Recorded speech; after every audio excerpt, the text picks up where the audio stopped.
Well, good day, friends. Let's talk a little bit about the life of Paramahansa Yogananda. People don't realize who he was because there's always a new star out there, don't we know? But from 1922 to 1952, he must have been the most premier influence in the whole United States in the world of yoga, since no one was here in 1922 doing anything about yoga.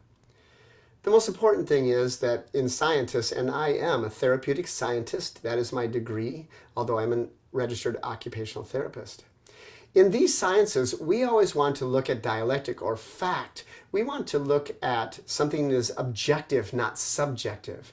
Hence, if I tell you some miraculous story of his life and it's backed up by no fact, it doesn't have the meaning. Let me bring in the fact of this story. The last moments of life of Yogananda. Paramahansa Yogananda always said that he would like to die speaking of Mother India. He had hinted to his disciples moving up toward March 1952 that he may be finishing out the span of this life. A great master, for your information, this is subjective, but a great saint or master often knows the last moment of their life. They know when it's going to happen. That would be a daunting situation for any of the rest of us. But saints and masters do know that.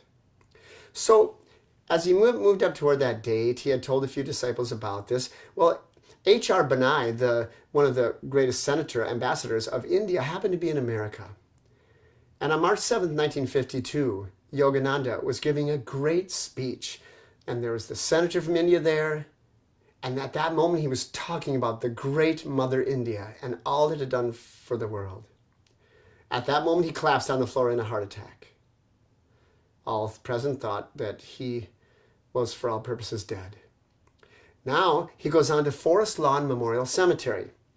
Harry T. Rowe was the mortuary director at that time. Now, imagine the mantle of responsibility.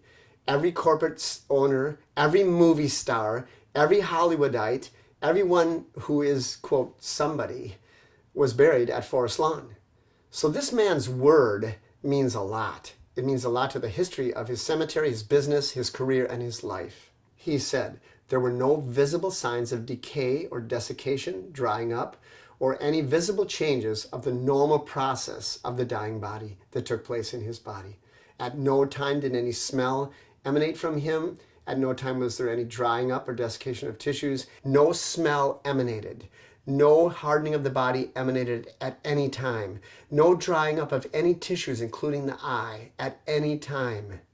No visual signs of decay of any kind progressed as they would expect through each day by day. At the end of this 20-day period, when they slid his body into the tomb, which is still there at Forest Lawn to this day, he still was completely and utterly unravaged by any sign of decay. Now, these are direct quotes from the scientists, mortuary director, and the morticians at this highly esteemed facility. They are not lying. This is a little example of a saint, a great saint, an avatar, someone who came to change the course of mankind and decided to let his body look as nice and sweet as it always had in his moment of passing. This is a true story.